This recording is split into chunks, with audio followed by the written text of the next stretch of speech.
You're listening to Business Stories with Ryan Arcaracci, where I speak to business professionals from all walks of life. Thanks for listening, and let's get to it.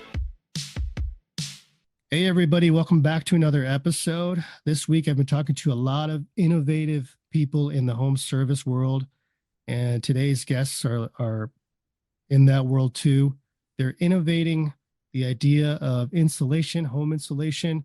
When I was a kid, insulation looked like, cotton candy. It was not good to breathe in. We weren't supposed to touch it.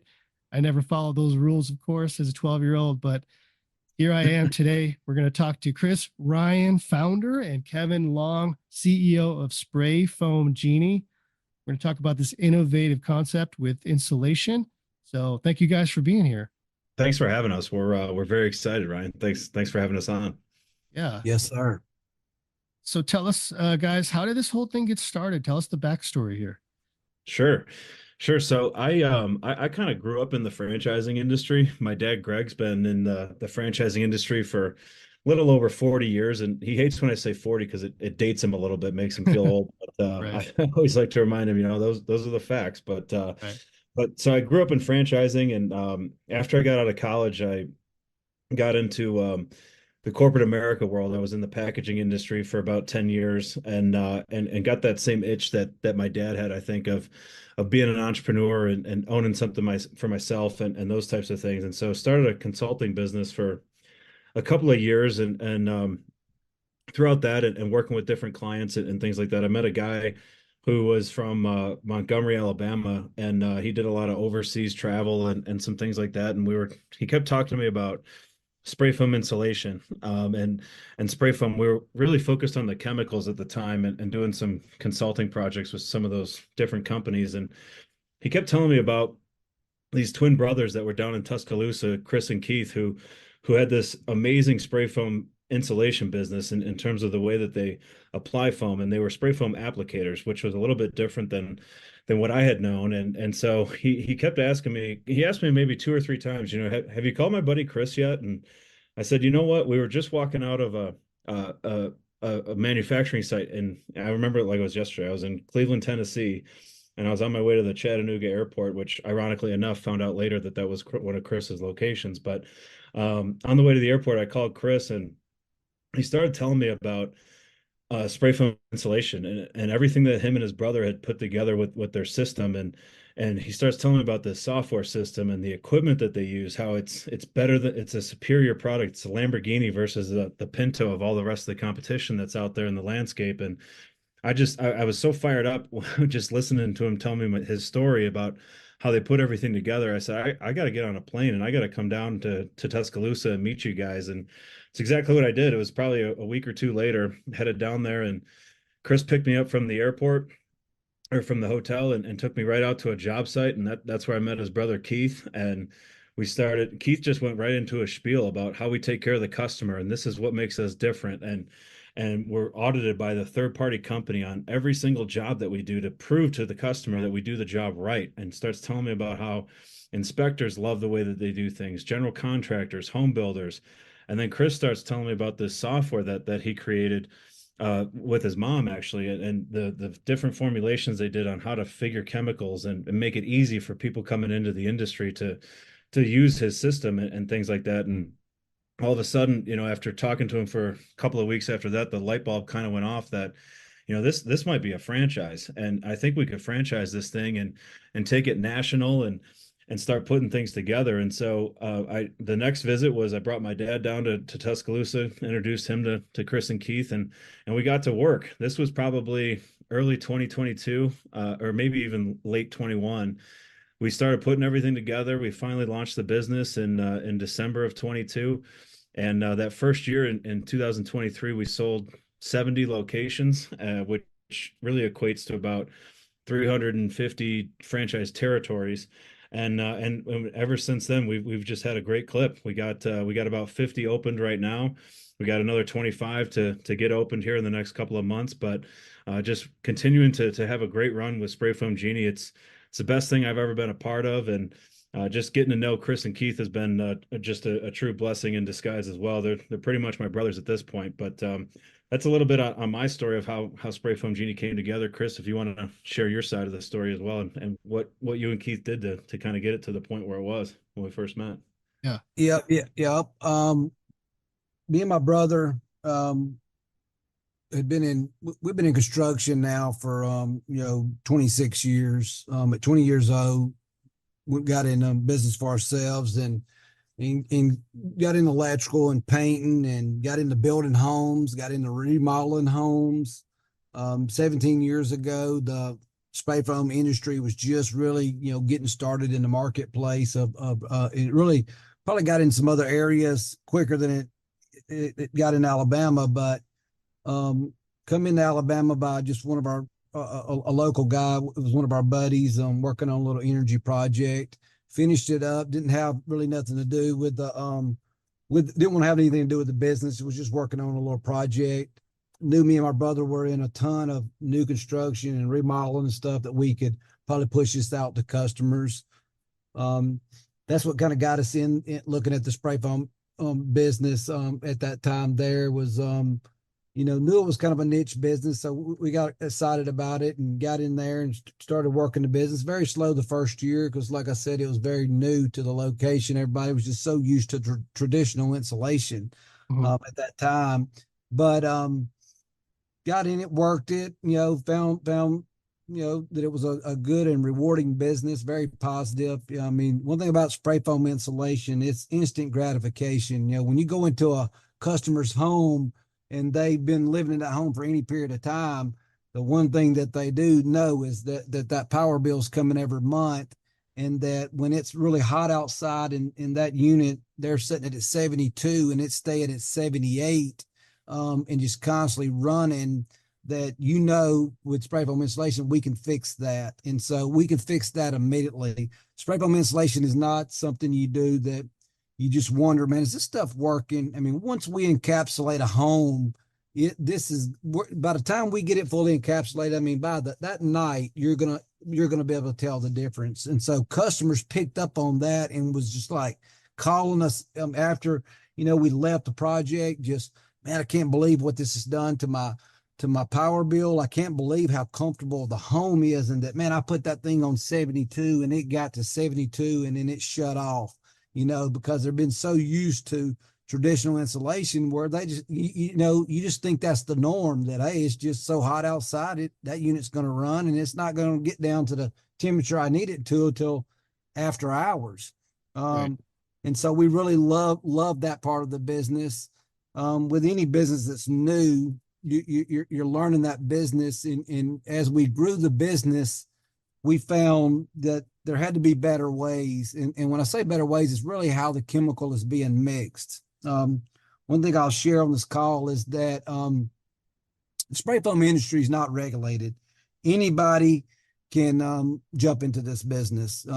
Anybody listening to this podcast, you could go today, tomorrow, and go purchase you a rig, and you can be outside someone's home with this science project, mixing chemicals outside someone's home. It's that easy to get in the business, which is not really good for the industry.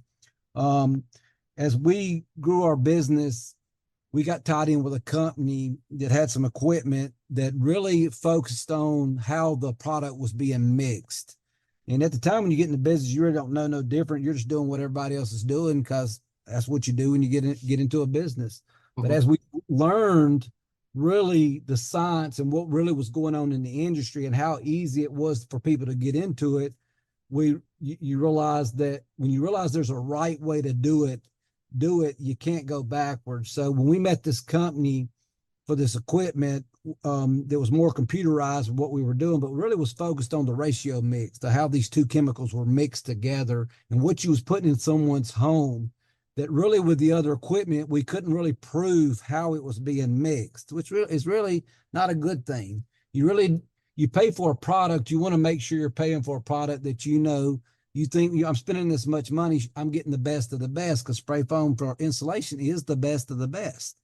But if you really knew how it was being mixed, how good is actually that product that you have in your home? Just because it looks like foam doesn't mean that it's a premium product.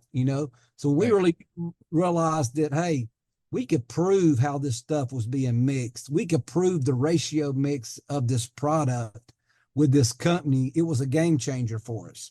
When we got tied in with that company there, and we've been with that company now the past 10 years, and it changed our whole outlook on the foam industry, that we knew that we could be a leader in it and that we could do it the right way, and that we wouldn't just do it the right way, that we would be able to prove what we are actually putting in people's homes.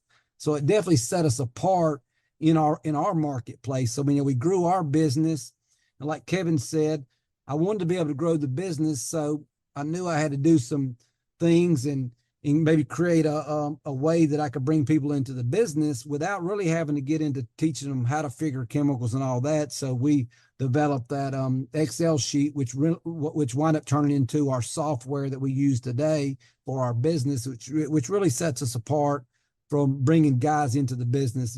All they got to do is know how to figure square footages, and this software does everything for you. I mean, it does figures all the gallons, figures up the projections of how much you should use on a job and everything. And so at that time there, we had this awesome rig, we had this software built, knew we had a good franchise model, just really didn't know what to do with that at the end of the day, and was pretty content with our business. We had a great business here in Alabama, and we were running in Chattanooga, Tennessee also. And so that guy Kevin was sharing with, it was a world traveler. I wind up meeting him and become friends with him, and just mentioned to him one day about if you ever run into someone that knew about franchising, he ought to send them my way. And that's kind of how Kevin, like he shared, where he called me up. He called me up, and I shared my story and shared what made us different. When you look at foam companies out there, the thing about the companies that you look at, and I'm not knocking on companies, but they're all the same company. They're all doing the exact same thing, the exact same way. They're all using the same equipment, and then they're buying chemicals from wherever they can get it. Well, what makes them different? Really, the only thing that makes them different is they price the job different. They got different goals of what their margins would be. We're not that company. I mean, we are so different than what's going on from the marketplace out there. And I don't want to just keep going. If you want to interrupt here, Ryan, and Oh no, change, no, I'm it's fine. great, Chris. I wanted to ask you too, and again, like people listening I don't think they understand the product and how it works too. Like I know people envision insulation as that old, like I said, cotton candy kind of. I think it was fiberglass or something that would just sit in the wall. This is a whole different thing. Can you talk about like how does the product like actually work within the wall, and how does it retain, how is it energy saving? I'm just kind of curious of the science behind this.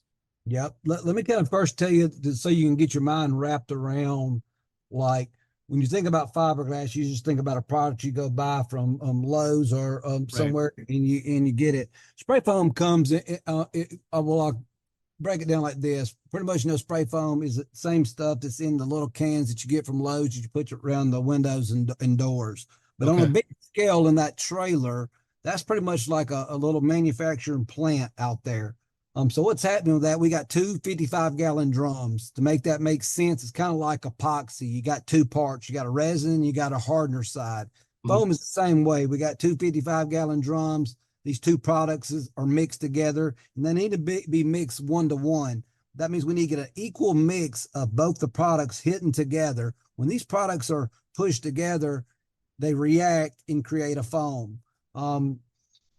Out there with this system. So I mean, the difference of when we're comparing spray foam insulation to, say, fiberglass system, and a lot of customers, they're just traditional thinking. Everybody knows what fiberglass is. They know about that. So when you're going into someone's home, you really want to explain to them, really what's going on with their home they have now, which fiberglass is all about ventilation. So first thing about it is, with this fiberglass, we're going to have to keep our eaves open. We're going to have to keep our ridge vents open, because we got to have that ventilation so this product will actually work.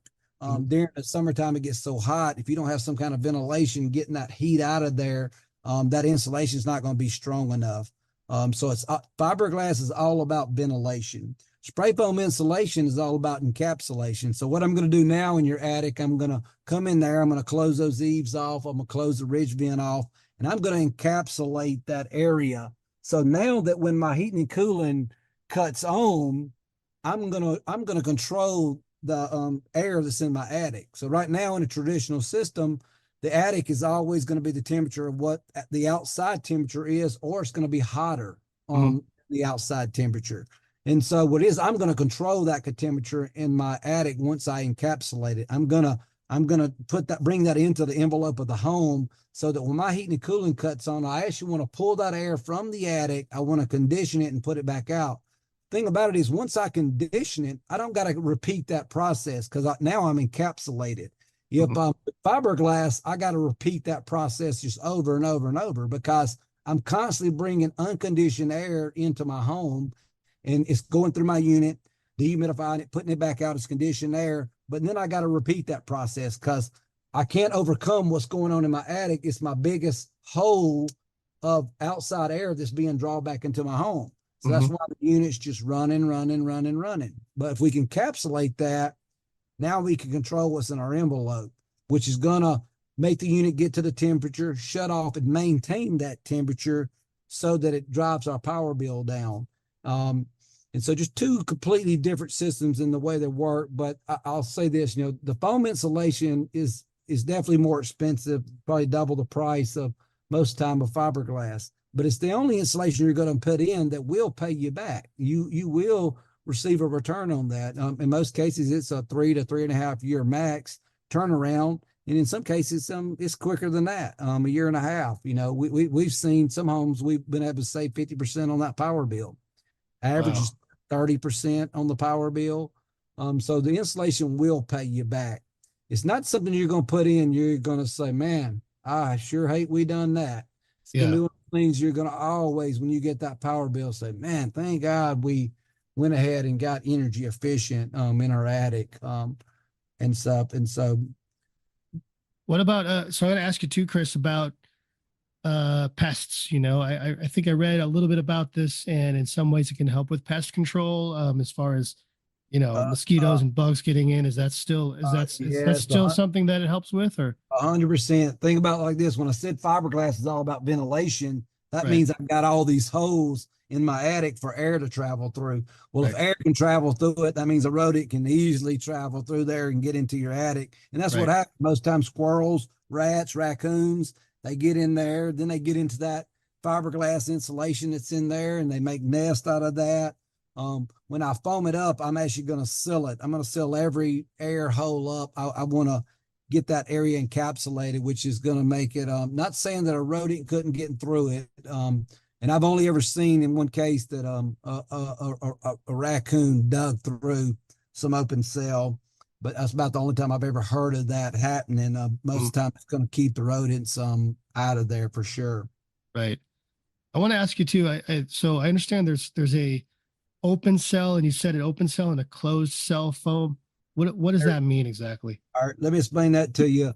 Open cell is a sound barrier foam, mainly used in residential homes, in attics and walls of residential homes.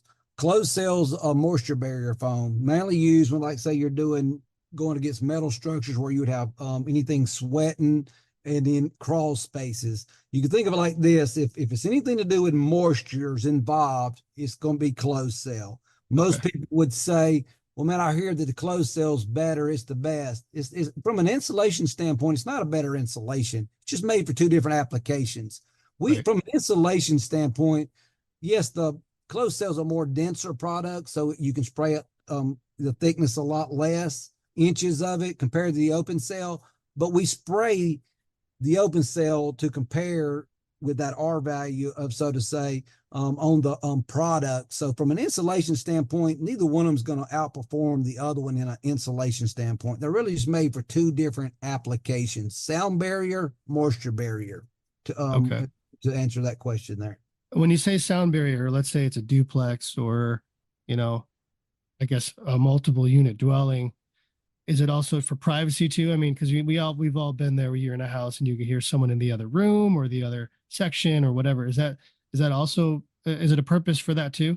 Absolutely. Even on existing houses, we have a product. It's a slow rise product, but we can go in existing homes and drill a 5/8 hole in there and actually core fill that with this open cell product. And we've done that a ton of times in offices, in apartment complexes, and all that for those interior walls to get that sound barrier in there. So absolutely, we have a product to do that. We do a ton of that. So if someone has an older home, they've got the old insulation, the fiberglass, and they want to replace it. So basically, you guys have to go in. Is it just drilling a hole and filling it in, or is it you actually have to take out walls, take out the old fiberglass and replace it with the spray foam? Like how does a big project like that work? No, we actually don't have to. We actually just drill the a hole in the sheetrock, and it being when I say slow rise, that means the product doesn't set up immediately. It Okay. allows the weight of it just to pour down in there, and then it fills up, and it will fill up around the fiberglass in the walls and go right around it. That's what it's designed for. Wow. No, we don't have to tear the sheetrock down. We go in there and just core drill it. We say, no, we drill it and fill it, and then they have to get a drywall guy to come in and fix it. We mainly have to do 2 hoses per cavity, one in the Okay. middle, one at the top.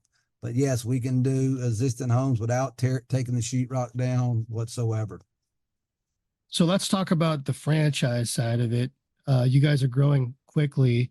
What do you think has been the main draw to your? I mean, how do you feel like you expanded so fast? Like, what do you feel is the catalyst for that? Because you guys, it hasn't been very long, and you're really just exploding in terms of the franchise. So, why do you think that is? Yeah, it's a great question. I think I think one of the biggest reasons is the demand for the product. Like Chris was saying a few minutes ago, there's not enough qualified companies out there that can do what we do and do things the way that we do them and add in that additional value add and that additional quality with the way that we have checks and balances from our equipment to the third party company that audits each every one of our jobs, but also making it very easy to translate the training. Our rig and our equipment, it actually shuts itself off if it goes under 98% ratio mix.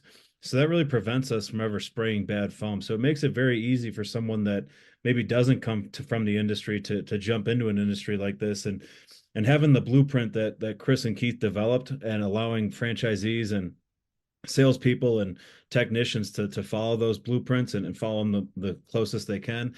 Those are the franchisees that are the most successful. And I think being in a high demand business like this, an industry that any economic forum you look at, you're seeing growth rates between 8 and 11% over the next 10 years. It's definitely a good business to get into. And I think the way that we do things really separates us from the pack. And in particular, the different ownership models that we have. You have an investor model, you have a semi-absentee, and you have an owner operator, and allowing more choices for owners to get into a business and really giving them the freedom to put in as much or as little time into a business with a great ROI at the end of the day. Yeah, yeah, absolutely. And you said, Kevin, earlier too, you wanted to talk a little bit about the commercial side. So talk to us a little bit about when I picture commercial, I picture these could be big projects, right? So how do you approach that side of it? Or when the commercial side comes in, is it for new builds or is it you're coming in with an established building and you're working on it from that level? Like how does that work? Yeah. So an area of focus for us in 2024 is really building up that side of our business. So we call it the B2B or the new construction segment.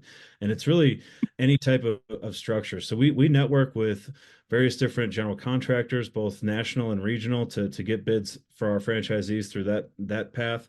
We also do a lot of networking with home builders, especially custom home builders. That's really our sweet spot is getting involved with the custom home builders, not necessarily the track homes, but and really building that footprint and leveraging the ability that we have of having 75 locations coast to coast. That allows us to work with some of these national companies and those types of things.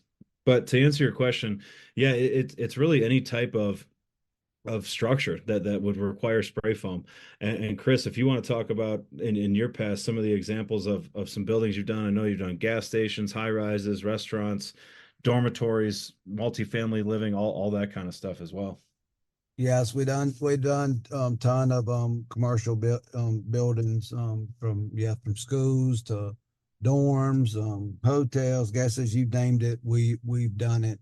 Another thing that with our business that I want to talk on about is even when it comes to when you think about a dorm where kids are sleeping, or a school where kids are at, it's very important to the industry that we know how these chemicals are mixed out there in these trailers. And what I shared earlier about, hey, anybody could get in the business, that's not really a good thing, that everybody can just get in the business and not knowing the what's going on out there in that trailer and how those products are being mixed. When we got ready to launch this thing, me and my brother was really focused on how the product was being mixed and how important that was. But how could we make sure that when we launched this franchise that everybody would do the same thing, that every customer out there would be taken care of the way that me and my brothers always took care of our customers. And so we wanted to make sure that that would happen. So we wound up getting with a company called Ace, which is a third-party company. And so this third-party company, what they do, they've got a box inside of our rig and they monitor our data. So what happens is we show up to do your house, we're able to, at the end of this job, to give you this box is in there. Our rig does this, but this company monitors this too. So we're able to give an ACE report at the end of the job, proving that, hey, it ain't just us saying it and the rig saying it. We got a third party company that's audited this data, that, hey, if this thing ain't right, they're going to call us on it. They're going to call our people on it and say, hey, you failed this report. We got to go in and fix this job. But to ensure that no matter how big that this company gets, that every customer would matter to us, and that we would make sure that our people that buy these franchises would be putting the product in the right way, and that we wouldn't just talk about what makes us different and what we're doing, we would prove it. We would give the customer a report from a third-party company that would prove what we have done and that we installed it correctly and the product was mixed on ratio.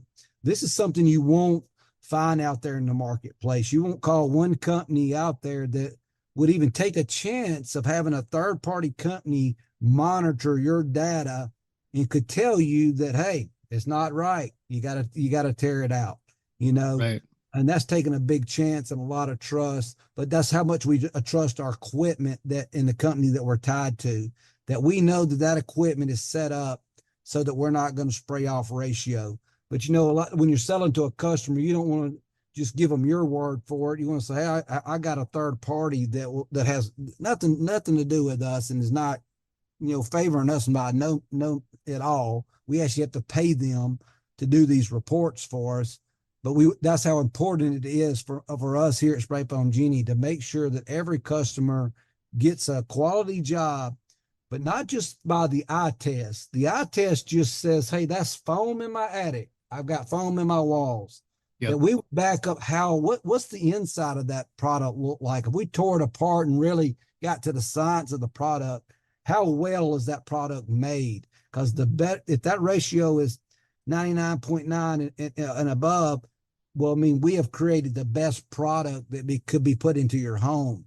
And that's what we have to really educate our customers on, is what makes us different. And why does this ACE report matter to you as a customer? Because most customers just say, hey, I just want a warranty.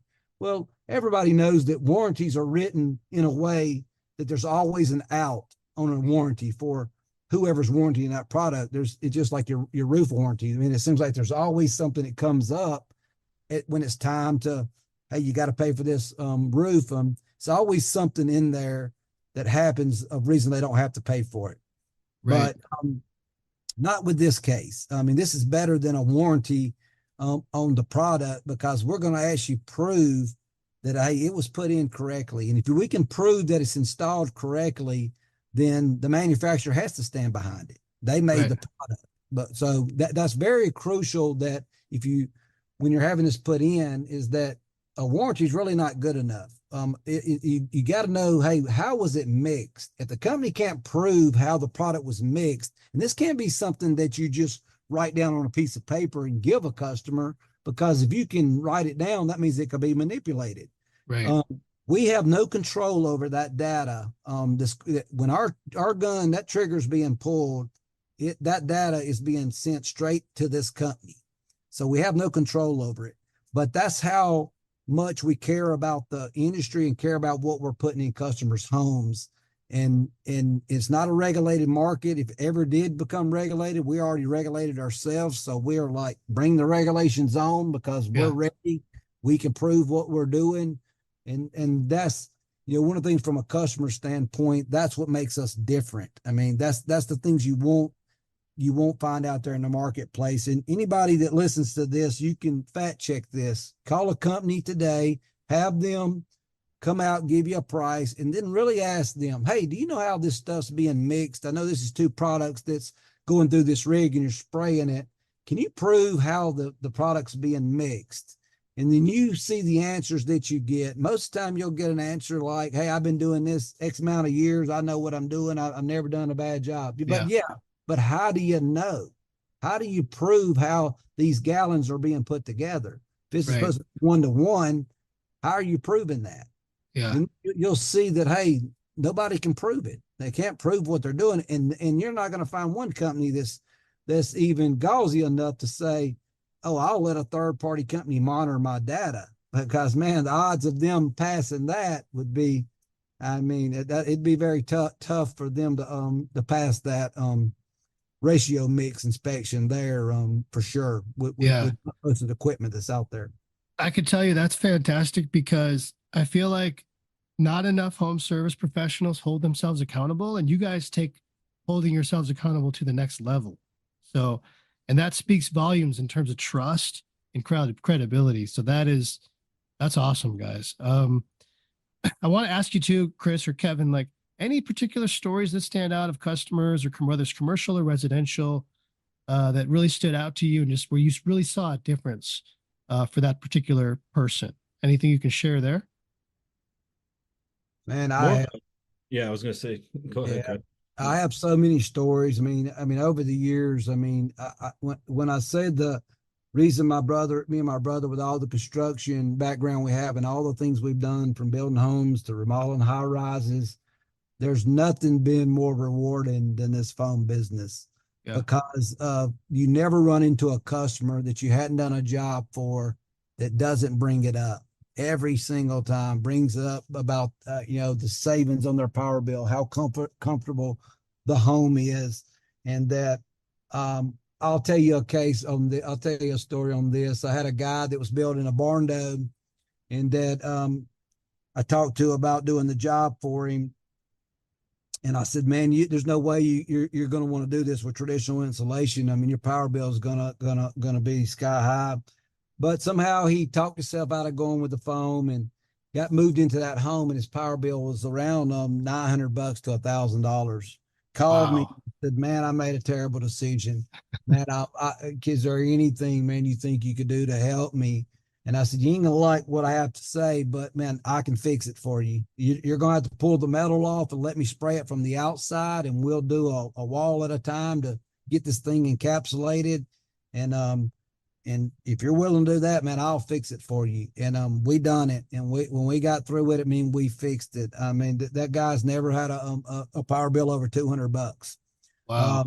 And I told him that up front. There's just beforehand. But that's the thing, is if you're building a home, it's easy to talk yourself out of the foam, because it's something behind the walls, it's kind of hidden, and you'll talk yourself out of it. It's the worst thing you could talk yourself out of, because you're going to live in that home and you're going to pay that power bill from now on. To be truly energy efficient, I mean, foam is the only way to really be true. It is, as far as the insulation standpoint, there's just nothing product wise you're going to put in that's going to perform the way this stuff is. The product alone, we're mixing it where it's the best product can be made, but spray foam alone is the best insulation that you're ever going to put in a home. Yeah, sure. No, that's a huge savings. So before we wrap this up, guys, I want to talk about, the franchise opportunity. So if someone's listening to this, what markets are you looking to grow in, and how do they start the process, and what is the process like to really get on board with this? Yeah, absolutely. So we still have we still have plenty of territory out there that people can come in and take a look at. Definitely in the Midwest, a little bit in the Northeast. There's still some Texas locations available, and then out west as well. And really the best way to kind of get in touch with us is to go to our website. There's a franchise opportunities page, either sprayfoamgenie.com or phoenixfranchisebrands.com. And some of our salespeople will get in touch with you and kind of take you through the process. So they'll take you through everything that you'd want to know with Spray Foam Genie. They'll disclose you on the FDD. You'll come in and do some group calls with us. You'll have some validation calls with Chris and I, and then a franchisee to ask questions with. You'll have an operations call where Chris and I will kind of go through the competitive advantages of Spray Foam Genie and what makes us different, a little bit more in depth than what we've shared here today. And then also we'll have a meet the team day virtually where you can meet all of the leaders that make Spray Foam Genie what it is today. And I could be a little bit biased, but I am firmly confident that we have the best team in franchising, and what we do from that standpoint that makes us different is we treat you like family. When you join on with us, we start out by building a relationship that's based on a foundation of trust and integrity, and that way when you can trust your franchisor, you can trust your home office and understand that we're going to be with you each and every step of the way, whether it's getting your business license in the beginning or it's in year 5 and we're talking about adding another 5th or 6th rig to your territory and all those types of things. We will be with you each and every step of that process to ensure that you're a success. What we'd love to do is build a legacy business, something that you can be proud of, something that your family will be proud of. And when you see that Spray Foam Genie rig driving down the road and a friend says something to you, you can stand up and proudly say that's me. I'm a Spray Foam Genie franchisee, and I'm proud to be a part of this family. So we'll take you through that whole process and introduce you to all the great folks we have at the home office. But yeah, sprayfoamgenie.com and phoenixfranchisebrands.com for more franchising opportunities. Chris and Kevin, thank you so much. This has been a great conversation. I learned a lot of stuff I didn't know about spray foam, other than the fact that it looks like whipped cream and it looks very delicious. But do not eat it. Whatever you do, do not eat it. But this is a great product, you guys. A great brand. I have no doubt you're going to blow up even more so in the next couple of years, and I'm glad that we can all work together. So if you're listening to this and you want to check out Spray Foam, either as a potential customer or as a franchisee, go to the website, check it out. And thank you guys so much again. I really appreciate this. Yes, Thank sir. you, Brian. This has been a blast. Appreciate you having us on. Did you enjoy this episode? I hope so. If you want to support the podcast, you can go to buymeacoffee.com/Ryan Says Thanks. Your support is appreciated. And hey, even if you don't buy me a coffee, I'm happy to have you listening. So keep it up, and thanks again.